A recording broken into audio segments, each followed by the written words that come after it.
Welcome to Primetime, everybody. This is episode 16 as we are talking about the Fear Street series, the Netflix trilogy, guys. I am super excited for that. I'm your host, Hunter Chambliss. I'm joined by my co-host, as always, Chad and Kerri. How's it going, guys?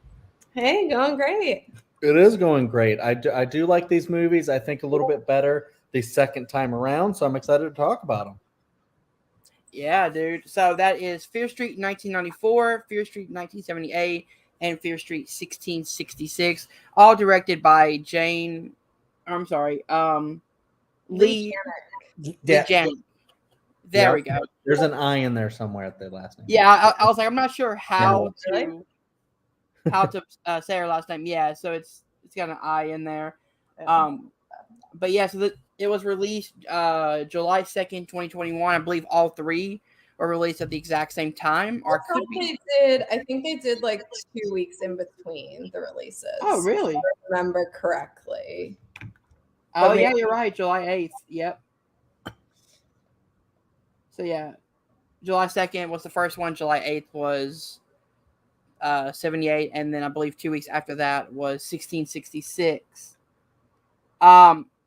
So how we're going to do this is we are going to break it down by talking about each movie separately, and then we're going to rank our favorites out of the three trilogies movies.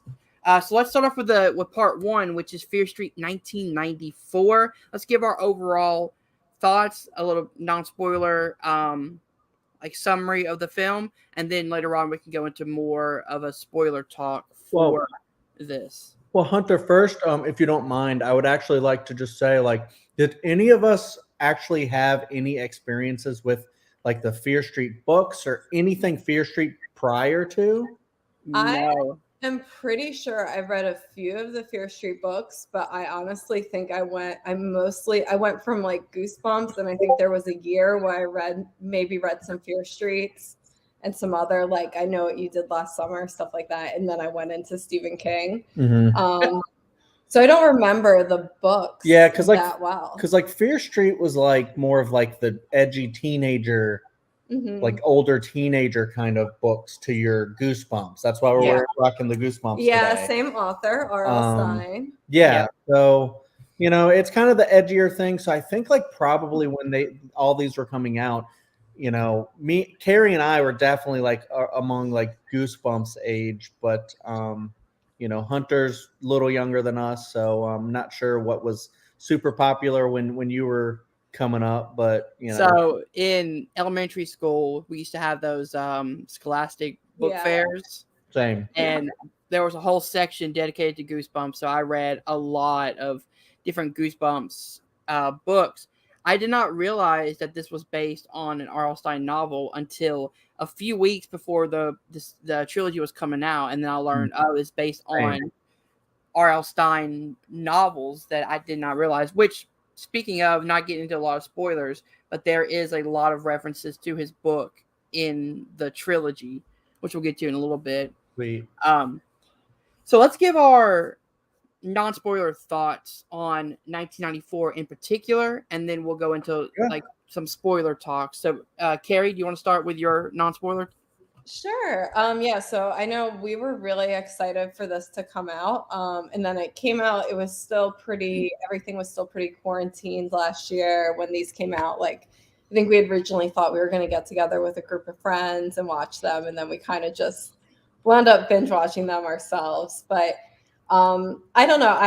I wasn't sure what to expect. And I think 1994 was a great kickoff to this trilogy of movies. It's very fun. It's very much in the style of 1990s slasher movies like Scream, like I Know What You Did Last Summer. I love that it keeps kind of faithful to the decade that it's portraying. We of course right now have a lot of 90s nostalgia going on, so it was fun to still see the fashions. They did a fantastic job with the music. I think they covered quite a few different genres too, especially I guess rock subgenres for the most part. And I don't know, I really thought the characters in this were great. I thought the setup was really fantastic for the rest of the trilogy. It sets it up for the other two movies. I'm trying to think what else. I don't know. I think this is overall just a really, without getting into spoilers, it's hard. I think this is just, these are very, all three of them, they're very fun movies. They're fun movies for a horror fan. And I think they're good movies, with the exception of maybe some parts of the second one. I think they're good movies you could share with like a younger horror fan, like someone, maybe in the middle school. Older middle school. They're kind of really vulgar that and- third one, yeah. or that second one that They're gets R-rated, a little risky. Oh, they are R-rated. I mean, yeah, they curse. It's a little Yeah, surprising. Yeah. there's a lot of violence. Maybe if you fast forward through a few scenes. Chad, you want to give your non-spoilers? Yeah, pretty much everything Kerri said. I think these are really like fantastic for like, starting like older, like, 15, 16 and up, probably, maybe some really mature 13-year-olds. But yeah, it's a fun franchise. I like that they're mostly like slasher based, but then they kind of go like really deeper too. With the actual themes in the movie, which is normally like really important for me. Like I love me some, slashers and stuff that are just the fun type. They don't really have any messaging or anything like that. But like these actually bring out the messaging. They have, basically the entire theme of, where you live, kind of like says what your status is, and where you live, basically says what kind of person you're going to be. It makes like no sense, but yet, that's kind of like a big theme, and just kind of like, not like mistaken identity, but just like, kind of like hearing rumors and acting on that, just stuff like that, is really big within this entire trilogy. But they do a lot of the groundwork in this first movie, but it never feels like they're going hard on the exposition. They make the way they bring out a lot of the world building of these two different towns and factions kind of natural. It never feels like, oh, now they're explaining this to me. I love, that they started off with like freaking, Stranger Things. Maya Hawke is really introduced in this first. So that's a really fun like thing that brings you in. And then, yeah, like just like Kerri said, one of my favorite aspects of this entire trilogy, mostly the first two, and somewhat the third, is the music that she brought up, because I'm a sucker for, because I'm very opinionated in my taste in music. So I'm a sucker for people playing actual artists and songs that I love. And this franchise does. There are certain like shows and movies and series of films and stuff where artists really know how to speak to me musically. And they really did it here, specifically also staying true to each decade they're portraying.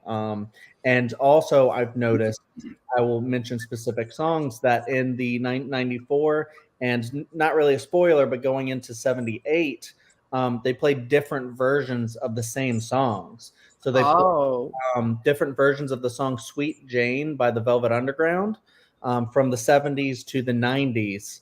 I can't remember who did the cover for that, but both very good versions. But then you get "The Man Who Sold the World" by David Bowie from the 70s. And then you get the Nirvana MTV cover of it. MTV Unplugged in New York live version of that song. Oh, that's cool. Can't remember. I don't think they've played it on anything else. I think it was like just there. Maybe some of the other concerts they played it. But very special song, artists, and yeah, just the music is fantastic. And I love the characters in the first one, especially the one guy. I forget his name, but he is the guy that's kind of like very flamboyant. He's the employee of the month, and he is it's kind of in my head somewhere. But he is this is the guy that like paints his nails. You're talking about Josh? No, probably. not Josh. Sorry, Simon. Yes, Simon. Yeah, I love that character, especially more the second time. I just love those types of characters that are just kind of like wild cards, not afraid to express themselves. So, but then just a lot of other great characters and arcs and stuff as well. I've talked a lot, so I'm going to hush now, and we will hear Hunter's thoughts. Yeah. So I'm gonna give a slight spoiler on which, at the end of the ranking, this might be my favorite of the trilogy. Mostly because I grew up with '90s horror movies, in particular Scream, I Know What You Did Last Summer, things like that. And what's great about this part in particular is it feels like I'm watching like a Scream movie without parrying a Scream movie. It Nice. feels grounded, but also feels like it's paying homages to Scream, I Know What You Did Last Summer, Urban Legend, things like that, where it's showing how much they love these type of movies and know the tropes and things like that, but they're doing it in a loving way, not a like a disrespectful way. It feels like they actually love and grew up with these types of movies.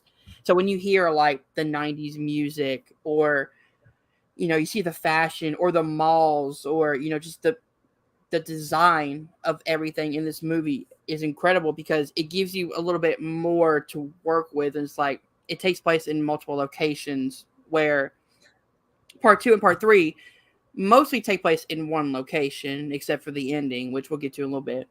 But this feels like more of a city element, which I love. I also love the characters of Dina and Sam. I love how they took their relationship. I mean, it's not spoilers, it's just literally through the entire movie, but they took their relationship and they didn't make it a priority in the film. They made it it was still important, but it wasn't the focal point of everything. You know what I mean? I like how they kept that balance of like, it was realistic in a way. I do want to throw in and say that it is kind of a spoiler to talk more about that relationship. So if you want to get into that, I would like to maybe just go into spoilers real quick. Or did you have other thoughts that weren't spoiler territory? No. So really, I just want to say, like, I love this one in particular more because I did grow up in the 90s. So it's just that nostalgia feel for me. Too. So if you guys are ready, we can go into more of a spoiler talk for 1994. I did want. Can I just throw in the reason why? So spoilers now for everyone watching. If you haven't seen it, check out 1994. It's great. The reason why is because it's interesting. They actually, from my perspective, after seeing it the second time, when she's sitting there, Dina is writing these notes to Sam because she's like, and she keeps scribbling them off. Hate you and stuff like that, just like really mean things. And you're like, ooh, interesting. You can interpret this different ways. You may think that Sam is a boy until you watch it, and then you meet up, and then you see her seeing two people interact, and then she goes away, and then you see the girl come over. That's Sam. It's Samantha. And so I think it's kind of like a fun little thing where it's like, maybe you thought that was a guy.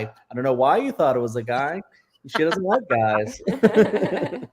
Yeah, I love how, again, they didn't use it to make it seem like disrespectful that they were, lesbians or gay. It just felt like that was their life.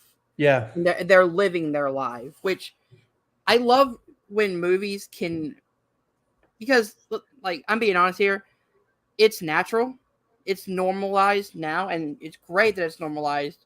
But I love when it's not when a lot of movies like to use it and then go over the top with it. Like, I know a lot of movies like to make that the focal point, to kind of be like, hey, look what we're doing. We have two gay characters just because that's normal now. I like when they can use it in the story and still have it make sense, character wise, if that makes any sense. Yeah, they definitely bring in this relationship that like they kind of have maybe a little bit of a fake out there at the beginning, but like once you know, like, oh well, this is a gay character, likes this girl Sam, you never really question it ever again, and then it's just like normal. The only time it ever really becomes like a oh, this is this is kind of weird, like the people are saying this is kind of weird, is in the third movie where it's kind of different, but we'll get more on that later. But Kerri, you have any thoughts on the relationship? Yeah, I mean, I think it's really cute. Like, I don't know, just seeing the progression, like I think it's a good depiction of a relationship, and you really start to root for them because they start off in a place where they're both pretty pissed at each other, they're broken up, and then I don't know, they wind up just like showing their love for each other. Like you just start their relationship, like the ending of this first movie, or I guess towards the end, because the ending is a little dramatic, but they're listening to the Pixies together, and it's sweet.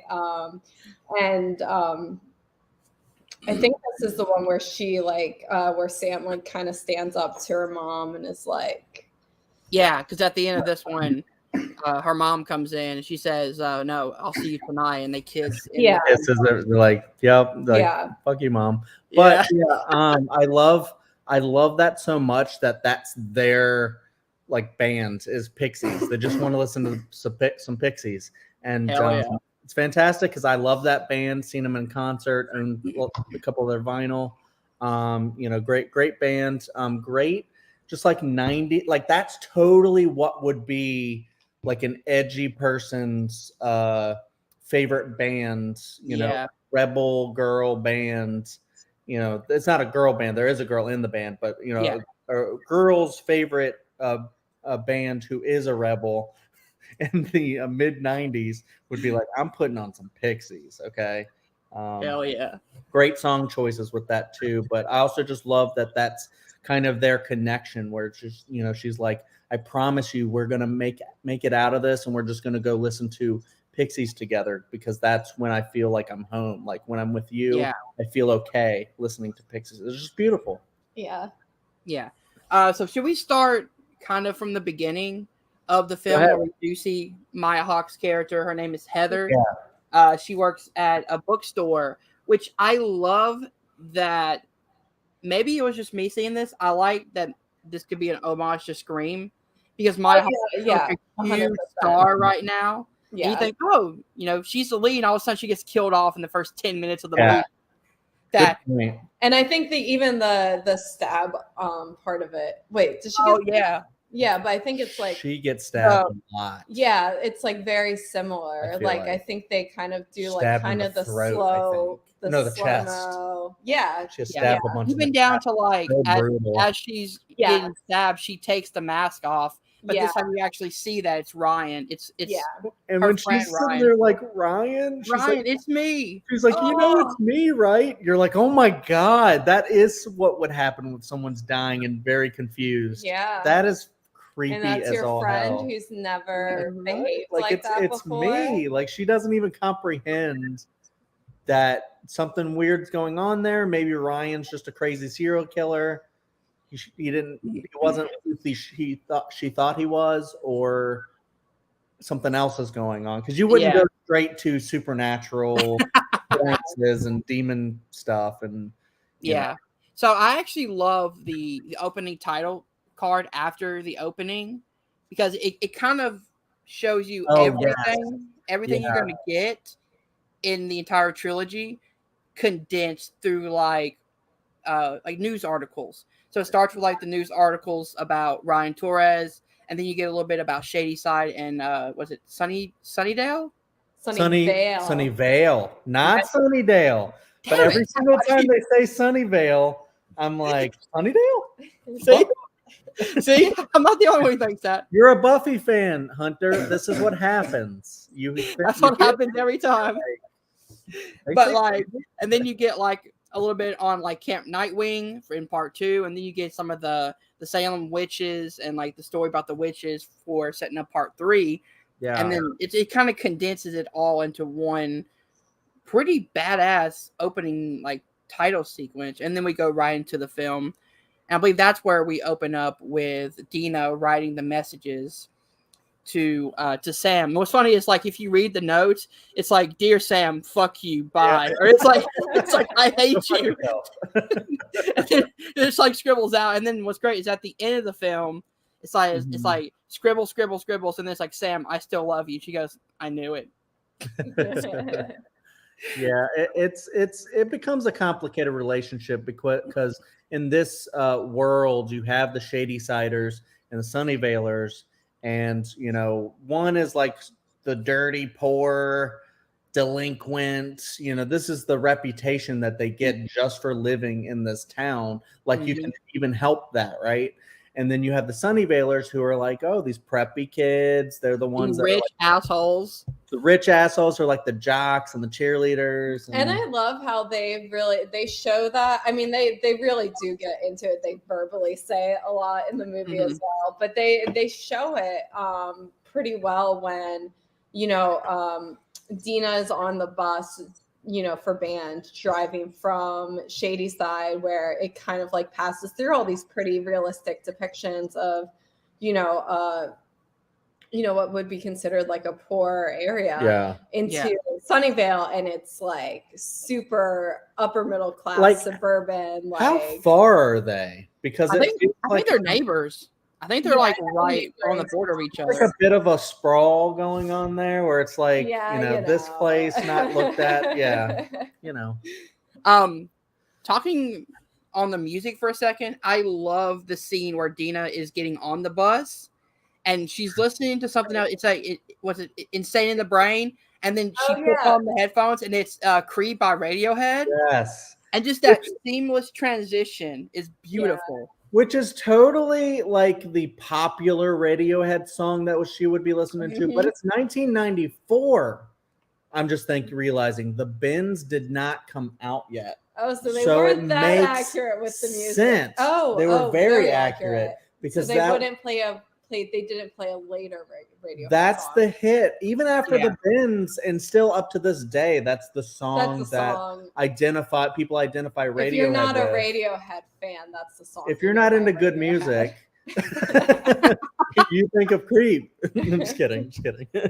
But like again, the song, the song choice works so well too, because that song is all about being an outsider, not feeling like you're socially accepted, and that's literally what Dina is feeling. Cat problems? Our cat did something funny. He just was Don't worry about it. Prancing around in the background. Yes.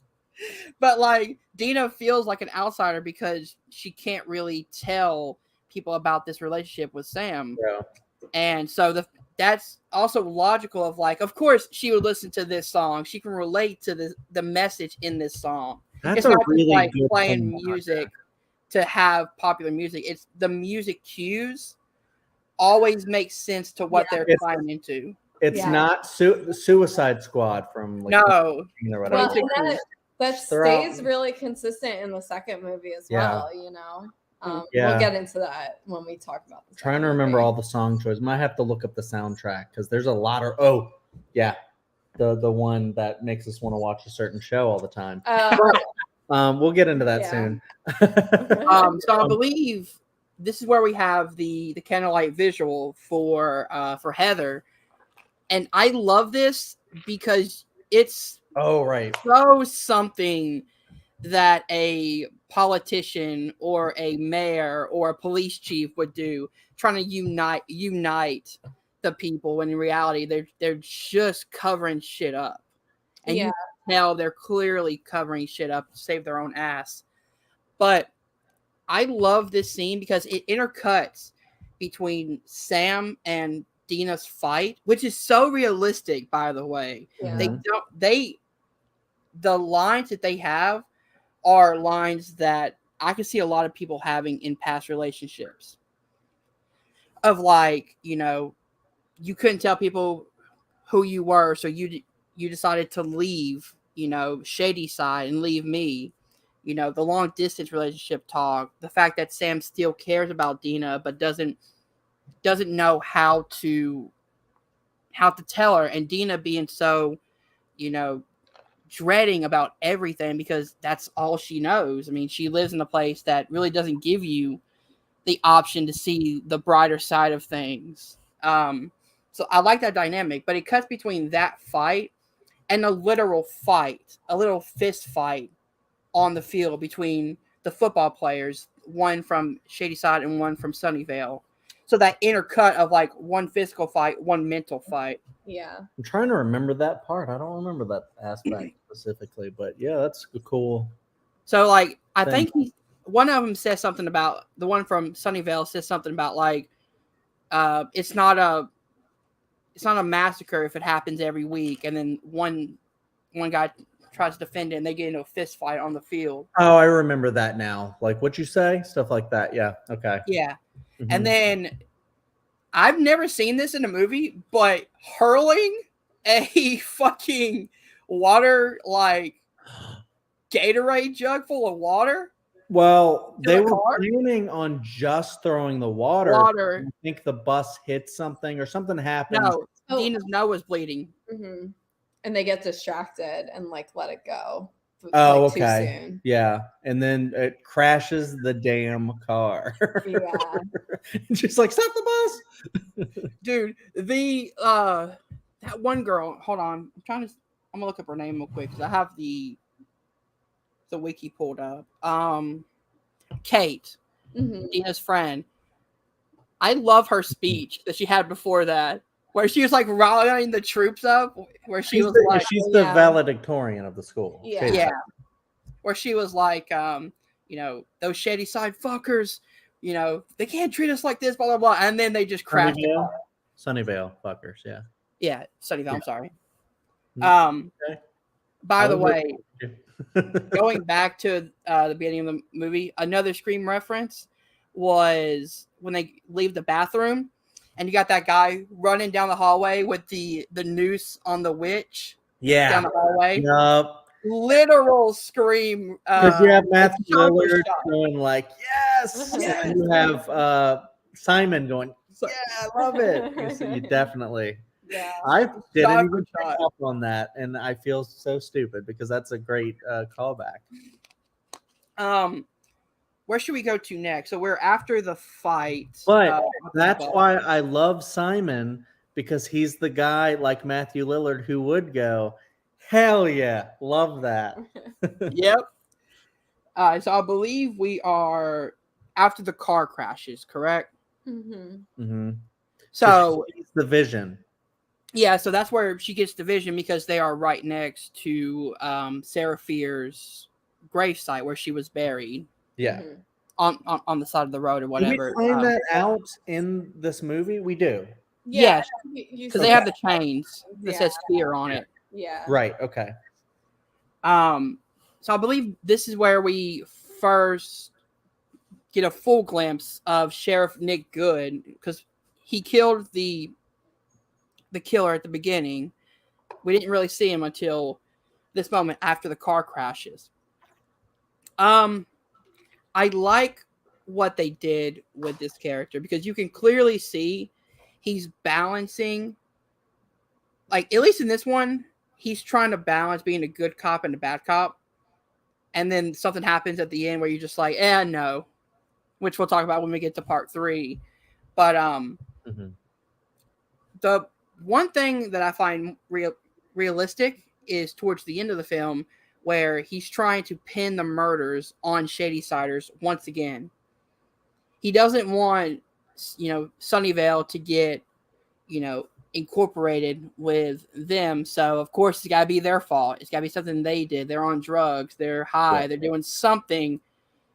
And that's realistic because that's what people in power will do. They'll put it on somebody else. They're the classic class. They're the classic scapegoats for all of everybody's problems. Mm-hmm. Damn Shadyside, those dirty bastards. Yep. So I think I've talked enough. What do you guys think of, just your favorite moments, your favorite scenes, things like that? Well, As I messaged you, I know. the one that really made me laugh both times that I saw it was when, well, we haven't touched on another big character, but it was basically like the five characters in the high school just kind of like hiding out, trying to stay away from all these killers, try to find a way to, because they got so many killers after them, or after Sam, that they're trying to defend against them. So they go to the high school. They're like, we can hole up here, and if someone comes, we can try to figure out something out. And they all go into like differing stuff because you got Sam and Dina together, and then you got Dina's little brother and the valedictorian girl like go hang out together, and then you have Simon just on his own in the bathroom, stripping down to his underwear, just like having a blast in there. I don't know what the hell he's doing, but he's having fun by himself. And then later, you know what he's doing, but we can't say it on YouTube. And then he goes later, wait a second. Did all you guys go to Pound Town? And then he has like a really big pause and he goes, me too. He was by himself, so. Oh my God. I love that line so much. It's just his delivery of like, he pauses for a second and then he just slips that right in so they don't hear him as they're leaving, so no one can hear him. Yeah, it's great. Favorite lines? Yeah, I'll say one of my favorite moments that we haven't really talked about yet is towards the end of the movie where Sam and Dina are just they're listening to Pixies and like being all cute. Mm-hmm. Dina finds that Josh ordered pizza. He's like growing up a little bit, like and then you find out Sam is just standing there kind of creepy. I think there's like a fly buzzing around her. That's so weird. Oh. And you just see they pull it all of a sudden, there's kind of shock on Dina's face, and the camera angle is great where they kind of shoot from above and you see the knife coming out, the squelching is there. I thought they were going to kill Dina off, and I was like, what? The one thing I'm glad Kerri brought that up, because I was sitting there thinking, I was like, you know what I think could have been better with that moment in the movie in general is ending on that scene. And because I think if you put on that cliffhanger, that could have been pretty awesome. I do think it's tough with making a trilogy like this. And this is another point that I was planning to bring up later.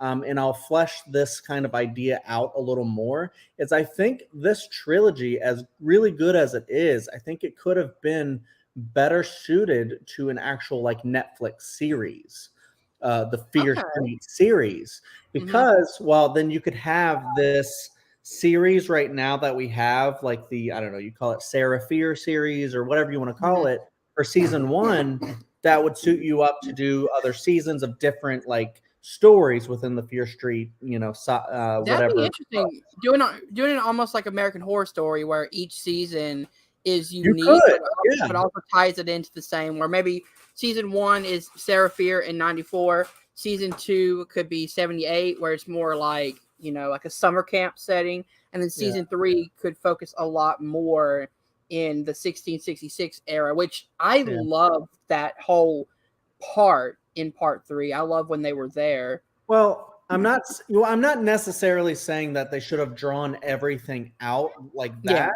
but I think because the story is so, it's not 1994 is the first movie, and we're never in 1994 again, and the it's not segmented like that. So that's why I think sometimes some of these movies feel like 2 movies in one almost, or you're trying to do this whole thing. I think maybe it could have been better as like a series of episodes, and you could have had the beginning of '94 to when Dina's stabbed as the big cliffhanger. I mean, that would have been a long episode, but you could have had maybe that be the second part of but we got what we got. I'm just saying, like, I think maybe, especially when we get to the third one, that I'm just going to allude to, it feels a little bit like, I love a lot of that movie, but it does feel like kind of like 2 halves of a half of, you know what I'm saying? Yeah, 2 halves of the same story. Yeah.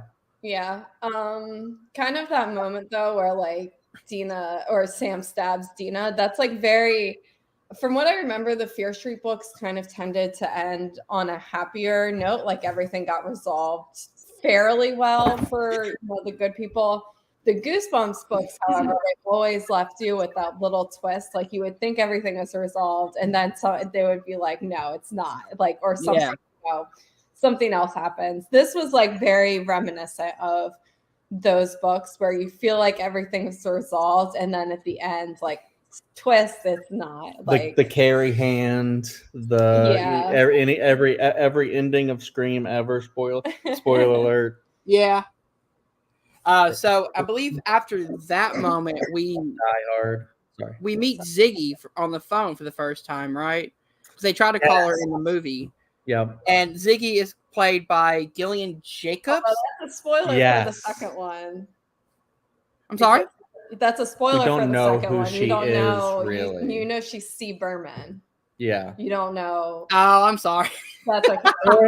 I mean, hopefully whoever's watching this has watched all 3 movies and you're not. Yeah. Watch the first one. And I just call her by whatever name the original name was. But yeah, played by Gillian Jacobs, who plays Britta in Community. So I saw her in the movie and I was like, yes. Oh yeah. Like, I love Community, one of my favorite sitcoms of all time. So seeing someone from there, recently, in something like this, incredible. The cast overall in this movie is fantastic. You got some really good, well-known names like Maya Hawke, but you also have really good, like leaders like Kiana Madeira, who plays Dina, Olivia Winch, who plays Samantha. I think they are amazing. Like their chemistry is really good because they can bounce off each other very well. Yeah, a lot of really good kind of like, names you might not have heard, faces you haven't really seen, except for Maya Hawke and Gillian Jacobs from Community, which I also freaking love Community. I think it may be the greatest sitcom ever made.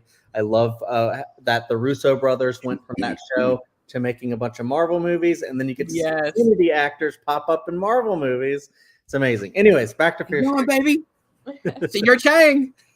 Yeah, I think it was really smart to have mostly, kind of a mix, but mostly unknown actors, relatively unknown actors in the biggest role in this franchise, because then we're kind of not, for the most part, we're not connecting them to prior roles or whatever. And I think it's a really great chance for these young actors to kind of stand out, show what they can do. And they all did I think the acting in these movies is phenomenal. Oh, yeah. It's really impressive. Oh, yeah. Absolutely. I definitely agree. So should we move on to part 2, unless you guys want to bring up anything else about 94? Well, I do want to bring up one thing about 94 that we didn't touch on. Sorry, Kerri. I know you're excited about 78, but we didn't really talk about her little brother, and I think he's one of the big important characters of the series. Yeah. What is his name? You said it's Josh. I really like him Josh. because he's like the really cool kind of like nerdy but techie kid who's just like really into like the early days of the internet, doing like freaking dial up and all this stuff, chatting in like, I don't know if it's AOL Instant Messenger, but that's what we used to use. Probably. Chatting in AIM with his whatever nerdy ass, queen that he calls her. Like he's one of her subjects, which we get payoff for that later too. But with this here, he's kind of like, you see that he's like the smart one he knows like all about Sarah Fear. He's kind of like how we get into the lore of the town of Shadyside, Sunnyvale, and the history of that. And we kind of basically get into that through him. We know he's like the big true crime junkie. He's got posters on his walls, like it's like super popular these days is the true crime stuff, and that's what he was doing back in the early 90s in chat rooms, just like, what this is, right? It's Sarah Fear. Sarah Fear is back. Like that. So, what were you gonna say, Kerri? I love that. Just like bringing up the music again. Just talking about Josh reminded me how like Dina's music cues are consistently alternative rock, Radiohead, Pixies, and his music cues are consistently metal. It's harder. Yeah. Much harder. Yeah. It's like Soundgarden. Thing Metallica, Yeah. like so that it was Yes. just really cool. I don't know if he like, does Metallica necessarily. I thought the first song that they play when you see him Was was it? Metallica, but I don't I'm know. not 100. I might be getting that wrong. I'm not. Definitely 100%. does Soundgarden. Yeah. Yeah. But yeah, first I like that too. Like different characters have different kind Yeah. of music tastes, and it's They consistent. would put that in the second one as well. I Absolutely. will say, I love that in staying with the Scream-esque kills in this movie. I love that there are a few unique kills in this one using everyday objects, just like in the first Scream with Tatum using the door, things like that. Like when Kate, her death scene might be my favorite of the whole trilogy. When she goes through the bread slicer with the cake still on her face from the fight, and she just goes straight through it, and then you just see like her like head just like falling to pieces, almost like a bread slice. And actually, that was the kill that got best kill at the Chainsaw Awards. Chainsaw Awards, yeah. Definitely very inventive. I think the thing about I think what this series does well is it just makes you really care about these characters. So for me, when that happened, I'm not like, oh, awesome, because it's someone I hated dies. I'm like, yeah, what?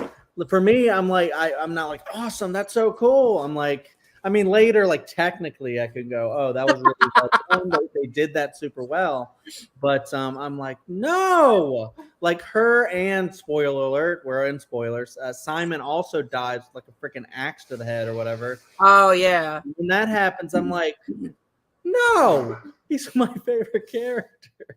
And yeah, I don't know. They really built that, but I think that's a positive for the movie that they built up the characters that you could really like them, and you're sad like when they die. And part of me was sitting there like, why the hell are they focusing so much on Dina and Sam and all these other characters are left to die? That pisses me off. But anyways, I will say, oh yeah, go ahead. No, go ahead. That's all I was gonna say. Was that?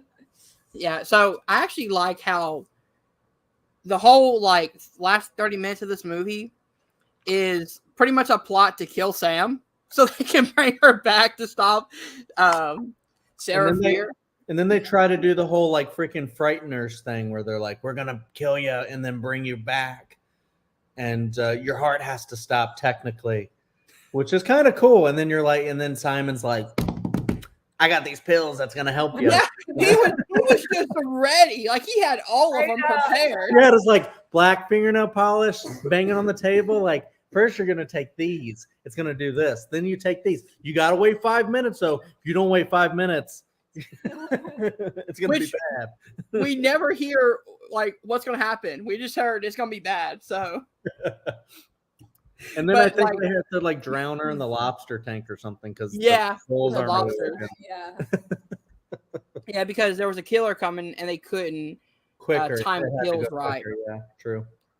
And then speaking of her brother, I do like the ending of this movie where he's typing on AOL or whatever it is, and they want to blame it on just Kate and was it Kate and Josh just going crazy, and he was like, no, they were my friends. Like, hold on, Josh was brave. Saying that to the cops. No.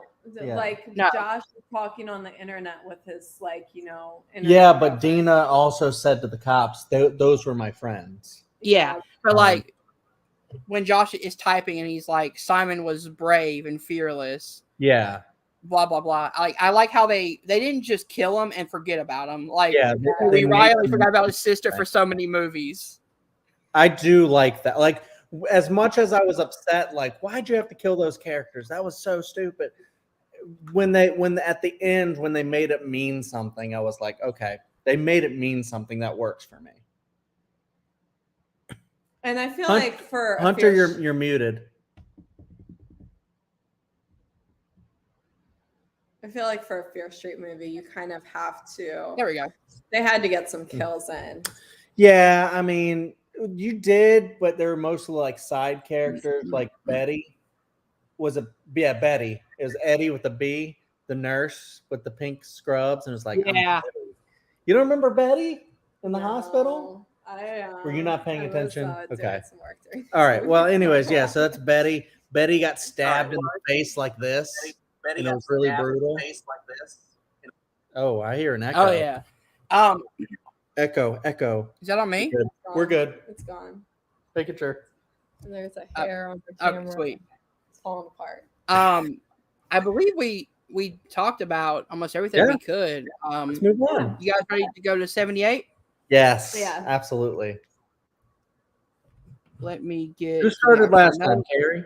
I think so, yeah. Who? Yes, so Chad, you can start with this one. All right, I will start with this one. I don't know. This one's kind of like a Friday the 13th style more than like the Scream. This one is really interesting. I loved certain aspects of it, but then I think this one. I think this one actually might be my least favorite. Wow. Actually, just because I feel like it just starts to get really kind of dull after a while. Like I just stop caring about, I like the things that you learn. I like some of the actors. I like a lot of the romance elements in it. I like the whole thing between that we'll get to Ziggy and Nick. I like kind of like the look of the killer and the with the bag over his head and the sorry if this is a little bit spoilery. We've already been talking about spoilers, but I do like the whole how the Shady Side Sunnyvale aspect still kind of permeates through this whole camp culture, and everyone's picking on Ziggy, but she gets kind of like her payback and stuff like that. So there's a lot of really interesting stuff in this. I don't know. I just think the third act, I'm just kind of really bored by then. I mean, I think the best parts are maybe the talks between Ziggy and her sister, stuff like that. But in the third act, but I don't know, when they're just kind of trapped in whatever little cave thing, I just feel like it just gets kind of boring. I don't know. Maybe that's me. Okay, I'm gonna say I disagree. This is my second favorite one. Okay. And it's pretty close. It's bad. It is very close to being my first favorite. Oh my god. I don't know. I love this one. I love how it's a very classic kind of late 70s, 80s type slasher movie. A lot of the music cues are one of the best parts of this movie. I could swear they sampled some Friday the 13th music for the score for this, and then the music cues in general. Yeah, so I think they did, and actually, believe it or not, I believe the composer of all three films is Marco Beltrami. Yes, that's awesome. Score for Scream. Yep, Scream guy. I will go back off of what Kerri's saying. I do love the music in the whole trilogy, basically, and I love 70s and 90s are probably the best decades for music, in my opinion, ever. So they picked the right decades for music, and they really crushed it. And the one thing I did want to note before I forget is that the thing I alluded to earlier is they play Carry on My Wayward Son twice. Yes. It always makes me want to watch Supernatural every time. Because, we love that show. We're a big Supernatural house, big Buffy house. And that song is just the best. Yeah, I also loved just with the last movie, the music cues are different for each character. So for Ziggy, it's a lot of David Bowie. Obviously, it makes sense. Yeah, not Kate Bush, but David Bowie this time. For her sister Cindy, it's the Captain and Tennille, very more poppy music. And then for characters oh man, what's her name? With the for Alice. For Alice. Oh, her name is Alice, which is yeah, I don't know why I said that. For Alice, it's Cherry Bomb. Yeah, dude, that cue of Cherry Bomb was amazing because it cuts to them having sex, and you're just okay, yeah, that makes sense. That's a Guardians of the Galaxy song. It is, yep. Yeah. But yeah, this might be my second favorite of the series. and Okay. really it alternates. Like, one day it's 94, one day it's 78. Yeah, they're all really good. Yeah. So like, none of them are bad at all. Yeah. For me, I think it's just an enjoyability part to it. Maybe down the road when we watch this trilogy again, not right away, but later, maybe I'll feel differently. We'll see. See, I like this one because it gets a little bit more than 1994. It gets a little bit more into the mystery part of this, about who is Sarah Fear, why is she, haunting, like basically haunting them or whatever. Why did Tommy turn all of a sudden? He was like a normal guy. He turned into like a serial killer for like seemingly no reason. So I really liked that aspect of it. Yeah, I mean, I think that part though, that aspect is why I think the first part of 1666 is my new like favorite. Okay. But yeah, and we're on 1978. I just wanted to say, like, I think that it's strongest there. Yeah, it is strongest. But yeah, they definitely do more. It's a good sequel, or it's a good second part of a trilogy, because 1978 definitely does build more on the mystery part of it. Which is really hard for a lot of trilogies to be, as we see for the new Halloween trilogy. When they announced there was going to be 3 movies, Halloween Kills felt like it suffered a lot from being the middle movie of a trilogy. Yeah. Well, what do you do with this one character? We're just going to put her in a bed for the whole movie. Yeah. So this one, do with her. Yeah. So this one, I like how they took what we learned at the end of 94, which was C. Berman, as she's going by. Mm-hmm.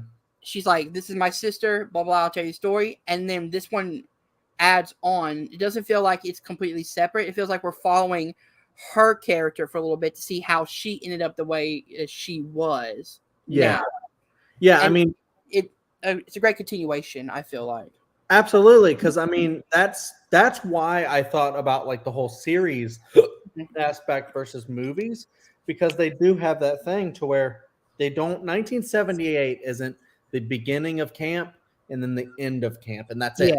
They go back to like 1994, I think, at the end of 1978. Yeah. So, and then they meet Ziggy when she's older. Spoiler: Ziggy when she's older and stuff like that, and stuff. So. I mean, it's a good trilogy for that, but that's why I'm like, I don't know. Maybe if you just had it just in 1978, but you can't do that because you had to somehow. Like, this is Ziggy later, and I think maybe also if they would have had them going to find something back in 1994. Like in the middle too, and it was kind of like good alternating thing. I don't know, maybe that would have been a worse movie. I don't know. So I actually like how in this movie, at least for me, it felt like the movie was tricking me a little bit, because I was thinking like C. Berman was going to be her older sister. Yeah. Chase Sink's older sister, and then she dies, and then she grows up with that trauma. Because you don't see it's the opposite. Because you don't see Gillian Jacobs until. Well, no, you see her beforehand. Yeah, okay. But it's not like she has the photo. Yeah, true. So it's not like she has red hair. Yeah. So the whole idea of like, I like that mystery of like color eyes. Actually, I'm not sure. Eye color changes. I didn't pay attention. In Harry Potter, little Lily Potter has different eye color than older Lily Potter. Fair. Eye color changes. It's not bad. Okay. So I actually like the whole idea of like, well, we know that one of these people survived because they're telling the story, but I like how they frame it of we don't know which one is going to die. So when one is in trouble, it adds more stakes because you're like, oh, maybe it's her that survives over the other one. It kind of gives me the idea of like, okay, so anybody, it could go either way. Either one could be a survivor. Yeah, nice. Yeah, no, I mean anybody could have died, and that was a good part of that. I mean, it's a kind of a true slasher, like camp slasher kind of thing, which is kind of cool. Yeah, I don't know. I just think there's just a lot of like talky moments in between like the two characters in like the cave, Alice, I think. Yeah, and Alice whenever- and Cindy. Oh, I thought it was good though because Like, I don't care one about of the this. things was like Alice was like or Alice was like, "Do you think you could kill Tommy?" And Cindy was like, "No, I froze when Nurse Lane went after him. I don't think I could kill anyone, especially him." But then when her sister's in trouble, It she activates did not that. fucking hesitate to kill Tommy. That's a good Yeah. one. Yeah, that's a I good thought point. that was very sweet. I also like how they set up the fact that she was a snitch, that Sydney was a snitch in this movie. I like that they gave more detail of like why she snitched, what happened. It gave characters who could have been one dimensional, like a 70s slasher, where it's just like we don't really care about these characters. So when they die, it doesn't really affect us that much. It gives us enough moments with Alice to be like, oh, I see where she's coming from. I see where Cindy's coming from. So when, spoiler alert, when Alice does die, it doesn't, like, it impacts Cindy and the character, and it impacts us because we got that moment with them to reconcile their differences with each other. They're always doing great jobs with the characters in this trilogy, and it makes it good because, you know, if you make your characters one dimensional, it's just not going to work. You know, it's not going to feel as real, as strong. So yeah, great point, Hunter. Yeah, for sure, great point. I also like that Nurse Mary Lane is related to, of course, Ruby Lane, one of the killers. I like how tie that in, where it's like, you know, Cindy wants to say it was just maybe a psychotic break, or maybe it was drugs or whatever, and the Nurse Mary is the only one who sees it for what it is. She's like, no, there is something wrong here. Mm-hmm. Like, it's her and Ziggy that both see the same thing. And when she gets, you know, carted away, you know, to the hospital or whatever, that moment of like, I have someone that Ziggy can connect to is gone, because everybody else hates her. Even her sister hates her at the beginning of the movie. So that was the only one who kind of like, they had that bond of like, there's something up with all of these killers, and that kind of tied those two characters together. And when that was broken, that's when the movie started spiraling down of like, oh, okay, so anything can happen now. Mm-hmm. Mm-hmm. Is there any moments that you guys wanted to bring up as like one of your favorites of this movie, at least? I kind of already brought up my favorite moment, which is when Cindy kills Tommy for like the back. shovel through the neck, and just that's pretty great too. Yeah. Yeah, I think for me, it's just like my favorite part is just all the needle drops that happen, like the "Carry On My Wayward Son" and stuff like that. Just so much great 70s music, like we've already said. You know, and it's just always great to see Sadie Sink in a movie or a show or whatever. She's so great. Like when she first started on Stranger Things, I didn't really know who she was or what was going on. I didn't even really love her character. Like I've said on other episode that I didn't like her character all that much until like season 4. And then seeing her again on a second watch in this, after really liking her character, I'm like, you know, I love seeing Sadie stinking things. I love looking up clips of her singing "Tomorrow" as Annie on YouTube because she's really talented. Yeah, she's just a phenomenal young actress, and so I think having her as the co-lead of this part was really fantastic. It was a great choice. Break out into song more on shows and stuff. That'd be great. I will say it is funny to like go from watching Stranger Things like completely, and then going to watch the Fear Street series that has a lot of Stranger Things actors in it. Maya and Sadie. Yeah, but also another one that I'll bring up in 1666. But I love how it's like with like a Mike Flanagan series or movie, you can watch like a lot of them back to back and see the same actors playing. Definitely Mike Flanagan. Yeah, he's cool because Mike Flanagan, and we'll touch on this more when we do like a Mike Flanagan episode that we're thinking of doing, is that he not only has like he basically has what he calls like a family of actors that he has in his back pocket. They probably hang out together a lot and stuff, including his wife, who's in pretty much everything. Kate Siegel, correct? Yes. Yeah. Yep. But also, he's constantly adding to this family, like new people. Yeah. Such a cool thing. He works with the same, like, cinematographers and just people and just crew all the time. Same and just composers. Same Same composers. So he just really has this little family. That's why he can make so much stuff, make everything so damn good. And because it's just a little family that makes stuff together. It's cute. I'll say one young actress from the Mike Flanagan, I guess, universe who's in 1978 is the actress who plays Sheila, also plays a young Jessie in Gerald's Game.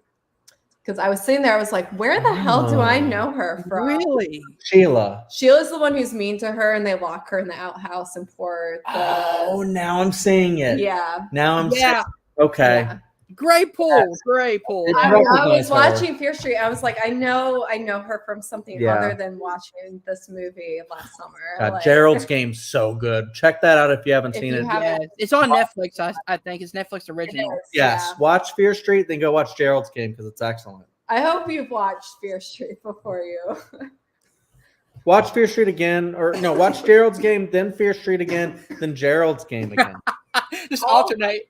All great summer movies. Yeah. Yeah. Yeah. Like an eclipse and Yeah. Yeah. 'Cause, yeah. boom. Should we go towards talking about the killer of this episode, of this part, Tommy? See, you even think it should be an episode. Yeah. Tommy. The one thing I love is that kind of behind the scenes stuff, but they shot 1666 before they shot 78, so it was alternate. But the guy who plays Tommy in this movie has a role in 1666, and Lee Janik said that the reason they gave Tommy a bigger role and why you see him with the mask off is because she was impressed with how great his facial features and his facial acting was in part 3. So they rewrote the character to give him a major role in this film. Interesting. He was a really good. I remember seeing him and he didn't have the asshole vibe to me. So seeing him kind of be this nice guy, nice character, be taken over, I think was really well done. And the fact that he doesn't get the sack till towards the end of the film, so you see kind of he starts normal and then his face starts deforming, and he starts getting more and more insane and more and more possessed and controlled by the witch. Yeah, to the point where when the mask does go on, it looks so badass. It reminds me of kind of Jason, a lumberjack, things like that. That's actually what Jason Voorhees wore before he had the potato sack. Yeah. So not part 1. So I love how the camera pans after Ziggy puts the potato sack around his head to blind him, and he turns around and you just see there's one light that's illuminating back and forth, and you just see him with the axe standing like this. Yeah. Terrifying. That is terrifying, and I love it because. Oh, go ahead. Oh no, you keep going because you're on topic. I was gonna bring up something else real quick, but I like how this series feels so like it's not an R.L. Stine based on R.L. Stine books. You know what I mean? Well, R.L. Stine's a little edgy sometimes. We just he can be, yeah. But it feels like, as you guys brought up, a great horror film to show someone who's getting new into horror. And what's great about it is you can show them any part of this and you can give them a great horror experience. You can show them the 94 and be like, this is what Scream is like. This is what I Know What You Did Last Summer is like. You can show them 78 and be like, this is what Friday the 13th was like, or, Halloween or whatever, these classic 70s slashers. Or you can show them the part 3, 1666, and be like, this is a great, period piece, the witch genre bending. Each of them have a different feel to them, but they somehow still connect around the same story. Well, I mean, I also think that Scream itself is a fantastic movie for a new horror fan because it's not Yeah. that scary. Like it's scary enough that you're like, this is like people write Scream off as just a comedy. Like it's a comedy. It's not real horror. No. You're like, dude, watch Scream again. It's barely a comedy. Like it's funny. It's got some really good teen comedy stuff in it, Mm-hmm. but it is a good actual scary like movie. It's not the scariest movie ever made, but it's got some good horror beats to it. Yeah. Anyways, I agree with you. I think Fear Street is a really good entry as well. It's a good new modern kind of take on a lot of these and it's stories. good to I think like you said, Hunter, like if you watch all three and you gravitate towards one movie over the others, it's good. That's then it's like, okay, then maybe you want to go watch Scream, or maybe you want to go watch Friday the 13th, and that's probably why, because I love Scream and the Witch more than I would ever want to watch Friday the 13th. Fair. See, I love like a lot of different eras of genre in horror. So like I love like Friday the 13th, Halloween. I love Scream. I love The Witch. So I love that all of these give me something I love in the three different genres that appeal to me. Yeah, they definitely remind you of those quite a bit. And then you want to like kind of go back after you're done watching Fear Street to watch those movies again. Like you're like, yeah. And I think that's the important. Yeah, I think that's what it does super well is remind you of great things that you love. Not so I believe we end the film with showing a little bit more of the corruption of Nick Good, where again he wants to do the same thing he did in '94, where it's like it's not a witch, it was Tommy just went crazy for some reason, and they ran with that. Yeah, we don't like fully get the full picture of it until like the end of the first part of 1666. But I love how they slowly revealed it out. You're like, I think I see what's going on here. What, Kerri? Well, yeah, and I think up until that end of part 1 of 1666, you can still think like, okay, Nick Good. He's not good. Well, you think I think you think it's believable that he's still a good guy, but he's just like kind of subject to the pressures of like being sheriff. So he wants things, and like a normal person like doesn't think there's anything supernatural going on. Like good point. Yeah. And then you find out things. Yeah. So I do want to bring up, since we're talking about Nick Good, I love kind of the summer romance that him and Ziggy have. Yeah. Yeah. Where there's a line where she's like, you don't want to mention that you like the weird girl from Shady Side. And Stephen King. Yes. And he goes, Stephen King is cool now, so. He's popular. So, yeah, I can like Stephen King. And then, like. The weird girl, though. The weird girl. And like, they have that kiss, and the way it's built up is like, he goes, maybe I do want to kiss the weird girl from Shady Side.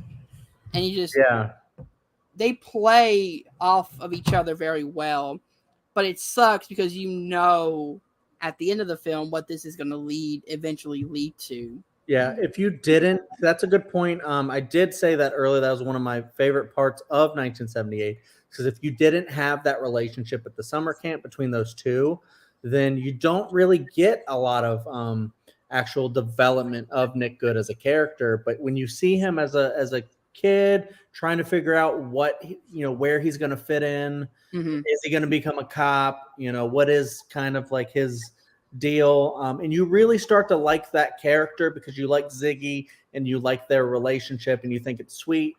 I mean, it is sweet but then later on it has to morph because Nick Good may not be good. And then at the end of the film, we have all the killers surrounding him. So you have like, was it Lucy? Ruby Lane. For some reason, I want to say Lucy. Mix them together. But Ruby Lane, you have the little kid, the milkman, I believe is one of them. Wait, who's the creepy janitor? Is that the milkman? Yeah, yes. Okay. He has like a tie on. And he's like, yeah, he's He's trying like to like he's like touch. stabbing someone in like a broad daylight in a yard I somewhere. know the next one he's like trying to like touch the girls and stuff, and Yeah, they're like, "That's that creepy bastard." That it's weird. Yeah, it's definitely weird. like creepy in a different way, like that's And pervert. then what is it? I don't know why my phone's not working today. And there's Tommy, Brian. Who are the other killers? Yeah, Tommy Ryan. It's like one of them. Is Ruby the only girl killer? I think. Yes. Yeah. Ruby. You have the milkman. You have the little kid in the mask who bashes his parents' skulls in with a baseball. Yeah, I kind of wanted to get that story as a movie. We never. I got will say this movie, this series could do a lot of spin-offs, which Yeah. would be very interesting. Of like, how did this happen? How did this happen? I'd love for them to go, Fear Street, The milkman. Fear Street Part 4 prequel. The milkman. You just get that story, and maybe it's like a hour. It's like an 80-minute movie, but it's a really fun prequel. Okay, gotcha. Yeah, What? I mean they set up something different at the end, but okay. Yeah. Third movie, but Yeah. Well, should we get into the third movie? You think we're done with 78? Okay, yeah. All right. So part 3, 1666. Hunter starts with this one. I liked this part. Mm-hmm. It might be my least favorite, and that's not really saying a lot, but I love all of them. I love movies like The Witch and like those period dramas, and I will say I was very captivated by the 1666 part. I feel like once it cut off in the middle of the movie and went back to 94, that's kind of where my problem is. And I'll say I would love if we got, instead of having a rushed version of like Sarah Fier's character, I'd rather them leave like maybe last 15 to 20 minutes to be close up a wrap up, or even 30 minutes, because it's like, I believe this is the longest one, like an hour and 55 minutes or something like that. So if you use the last 30 minutes of the movie to take place in 94, great wrap up, great conclusion. That would have been great, because we would understand a lot more and got to, experience her life, Sarah Fier's life, a little bit longer in this world. I felt like there were moments where they kind of just jumped from a lot of moments where it's like, it goes from, for example, the animals killing off their youth when 15 minutes before they were just giving birth, and you're just like that time jump. I would have liked them to kind of take their time with it if they could have, and just kind of slowly progress it, which is what I love about The Witch. Is like, you're not sure in The Witch what is going on with Black Phillip. You don't know who Black Phillip is, and they did a great job of being like giving you details along the way and then revealing who Black Phillip really is. I like that. I love slow burn horror, because I like going back and being like, oh, I see this that they added in there. They tied this in correctly. Once they, I think it was like only like 45 minutes that we got with the actual, or maybe an hour that we got with the. It was half and half, kind of, yeah. Maybe. But it felt kind of jarring to me. Of just like, went from this great period drama to this fast-paced 94 like Home Alone action scene at the end, which is fun. But that could have been done a bit better with time management. That's all I'll say. So this is probably my least favorite, but I still had a lot of fun with it. Yeah, let me jump in here if I may, because I have a lot of thoughts. I totally agree with you on the time management aspect of it, where you say like it feels like it's like two movies in one, because it's a trilogy. They're trying to, take care of all these different points in the story, because it's one story just told in like different parts. And the way they segmented it was just kind of a little strange. Maybe they could have done, and that's why at exactly when I had that thought that you had at the middle of both times I watched the entire trilogy, I was like, maybe this could be like better as a series. Like you could have these movies just be like the 1666 would be one episode. It'd just be a long episode. Because we've seen that now with series, especially with Stranger Things. Like it's just you don't have to have them be all. They're not on cable. You don't have to have them all be exactly like 43 minutes long. Yeah. You can have different episodes be differing lengths just to tell whatever story you're trying to tell. But so that all being said, I definitely agree with you.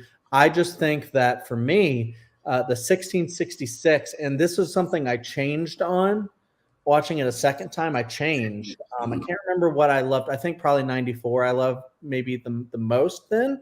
But now I think 1666 edges it out a little bit because I think the themes that they build in that half of the movie are the best in the whole trilogy. Okay. It's the best in kind of like the modern, just like the way they have just like this whole thing built out. Like you get the payoff of everyone thinking that Sarah Fear is this some witch monster, and then you get to see it's not that at all. Mhm. You know, she just wanted to, love this person, and of course, they get the worst of the town against them because back then that was like an evil. That was like a That was like Satan. yeah, that's like the devil coming out to get if you like, why are you bringing this, evil business on the town and what you dancing with the devil and stuff like that.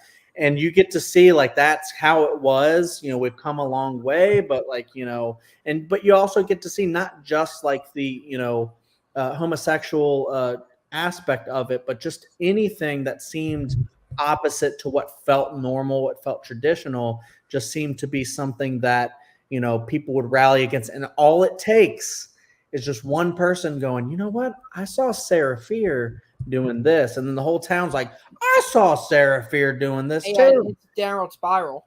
And, spoiler alert for Stranger Things season 4, if you haven't seen it, in that season, we get similar kind of like town, mob mentality forming. We get similar themes to that. And it's just a lot of really great stuff with that, with Sarah Fear's character. I just think it's just a really well done story.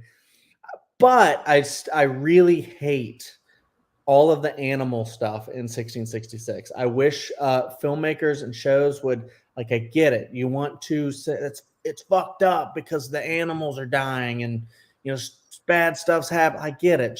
Just chill with the animal stuff. It's happening more and more now. Yeah. And I'm like I don't want to know that a pig ate all of their children. Like that doesn't make me scared. That just makes me sad.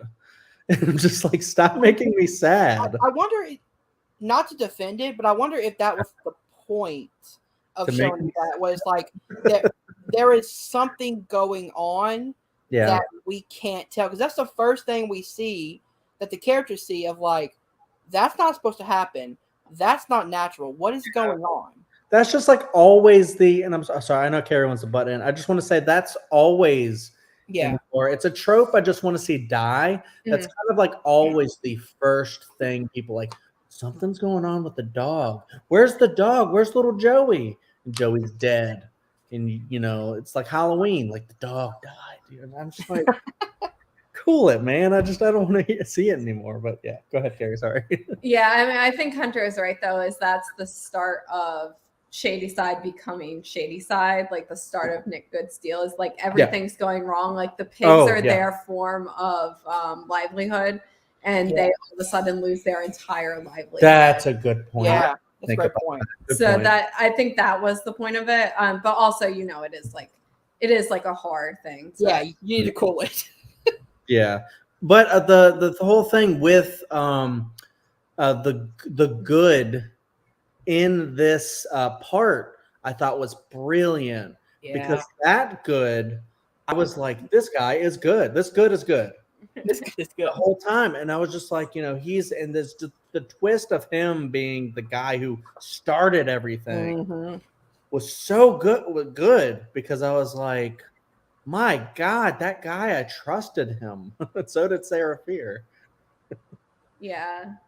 I'll say this is my favorite one. And one, it's because I'm like a sucker for any kind of, were you done? Or No, go ahead. Okay. Yeah. I talked a lot. I'm a sucker for any kind of like witch story. It's all a witch story, Kerri. All three movies. Yeah, I know, It's a but witch this story. is like, 1666 witch story. I'm a sucker for that.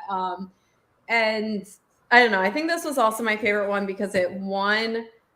Like, this is where we get the full reveal. The mystery is solved. And then we also get the resolution of the whole three movies. I'm also a big sucker for resolutions. Like, Return of the Jedi is my favorite Star Wars movie. Oh, Nice. I'm like a sucker for resolutions like She loves that. Ewoks. So, go ahead. So I don't know. And I'll be the lone dissenting opinion here where I really didn't mind the shift from 1666 to 1994. Okay. That's done fairly well because It works. one, they had to go back and wrap up that original story. And then 1666, I think, resolves at a natural place where you've seen the full story, you've seen the full mystery, how it's started, that Samuel Good is the one who started everything and just used Sarah Fear as a scapegoat. So I think it resolves in kind of like a natural place. And then we move on to the resolution of the 1994 story, which I think is really excellent. I love that. I don't think anyone else that we actually care about dies in that part. Yeah. Yeah. Well, I mean, I do want to kind of piggyback off of what piggyback. God damn it.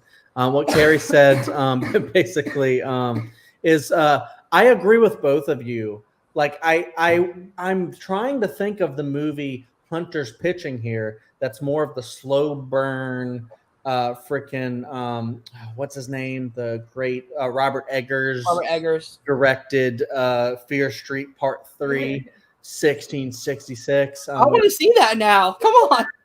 I gotcha. I think that's interesting. That's an interesting take to give us more of that society and it just moving so slowly and just you get to see like a day in the life of Sarah Fear maybe or stuff like that. But then I also agree with Kerri, like for the story they're trying to tell, you didn't need anything more from that part. I still think it makes it a little bit. What did you Hunter used a very good word for it, where like jarring. Yeah, where he said like, "Oh, I thought this was going to be the 1666 movie. That's all we got." So I definitely get that too. So yeah, for sure. Again, I love all three of them, and that's really a nitpicky on my part. I just wanted a bit more, like maybe 15 minutes more, just developing the Sarah Fear character because we hear a lot about her and we see snippets when they do like the vision thing, but I wanted to be like, why is she the bad guy? Yeah. Instead of just being like, oh, it's this guy and he framed her. Like, maybe she does go a little crazy, like not making her the bad guy, but maybe being like, she feels so rejected that she can't, be with the person she loves without being hung for being a witch. Yeah. And you have that feeling. Then they find out. Then you have, everything after, going into 94 again.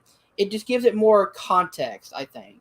But I think the sacrifice that Sarah makes, where they're gonna hang both of them, and then she's like, "No, it was on me. I danced with the devil. I bewitched whatever her face is." And Hannah Miller. There you go. Hannah Miller.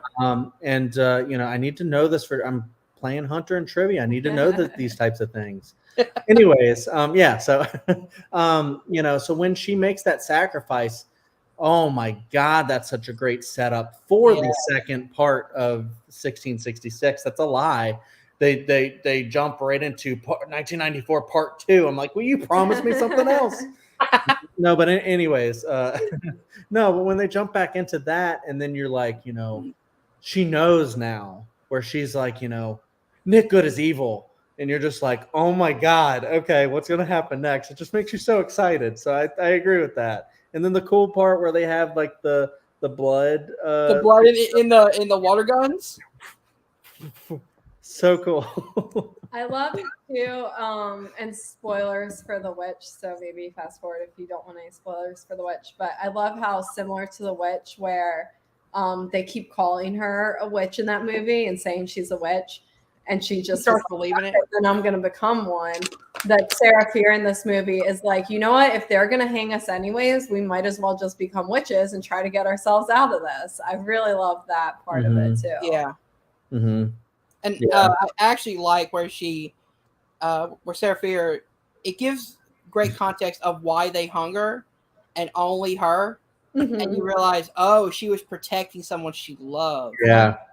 And that theme of love runs through all three because you can tell Dina and Sam love each other, and then they would give their life for each other. So it kind of parallels their relationship in '94 as well. And I love that that moment in the 1666 part where she's like whispering to the good, and she's like, I'm not going away. I'm not gonna get you. Maybe not today. Maybe not tomorrow, but I'm gonna get you. You're going down, good.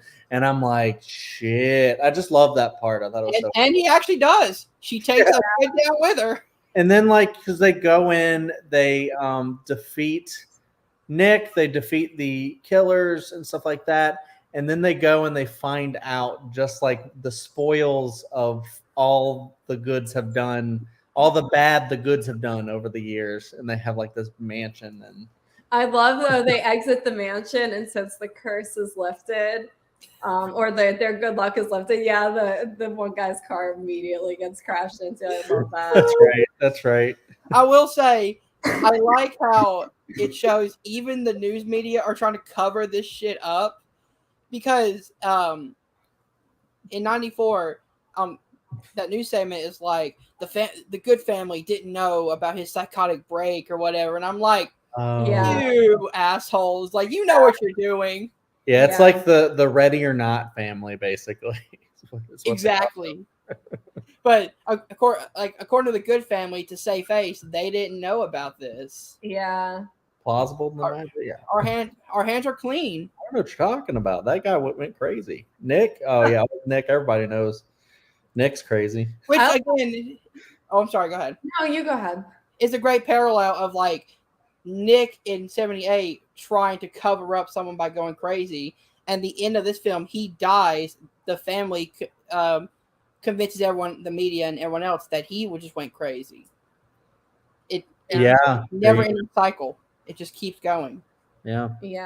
I also really love the theme and the whole theme, I guess, throughout the three movies, but it comes out more prevalent, like it's revealed kind of more in 1666 is, you know, that people will put down others in order to gain for themselves. Mm-hmm. So, you know, Samuel Good decides to basically sacrifice the town of Shadyside. Just one person every so often. It's who cares? Right? Yeah. Or if you know, for the greater good. Yeah. You know, basically curse this entire town in order to lift his own town up, which is a lot of what we see in, you know, unfortunately in our own society is people trying to bring others down in order to lift themselves up. Yup. Yeah, that's a sad reality. So on that note, let's end it. On that sour note, so I believe that is everything for all three movies. Unless you guys want to bring up something else about 1666, 78, or 94. No, I mean, just kind of a fun sequence in the mall, kind of full circle. Yeah. Sequence in the mall where they're, the good is evil tag on the. Yep. Yes, and then they figured out, how to, oh God, there's a line that I tried to remember where he said something motherfuckers, and close the door to the gate to the store in the mall. Oh, I remember you repeated it too, but I can't. I did. It was something awesome.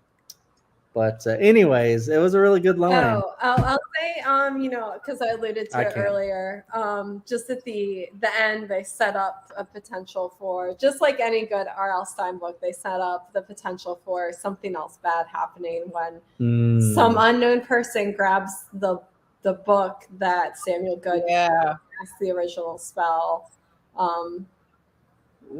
Interesting. Setting up the possibility for maybe more movies.